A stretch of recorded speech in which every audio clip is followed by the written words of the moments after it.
Hey guys, today I'm going to tell you how to change default search engine in Google Chrome. If you're using Google Chrome and you want to change your search engine, so let's see how you can do that. You just have to simply open your browser or your Google Chrome here. Now just tap on the three dots and then scroll down and tap on settings. In settings, very first you can check for Chrome update. So you just tap on about Chrome and you have to make sure that your Chrome is up to date. And then tap on the search engine here. And here you'll see your search engine. As you can see, I have selected Google. So let's say I'm going to change this. Just tap on change option and then select the search engine which you want to set. Let's say I'm going to select Microsoft Bing. Just tap on set as default.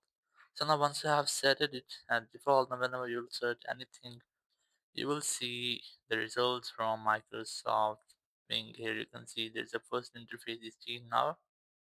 So I'm going to search for Instagram.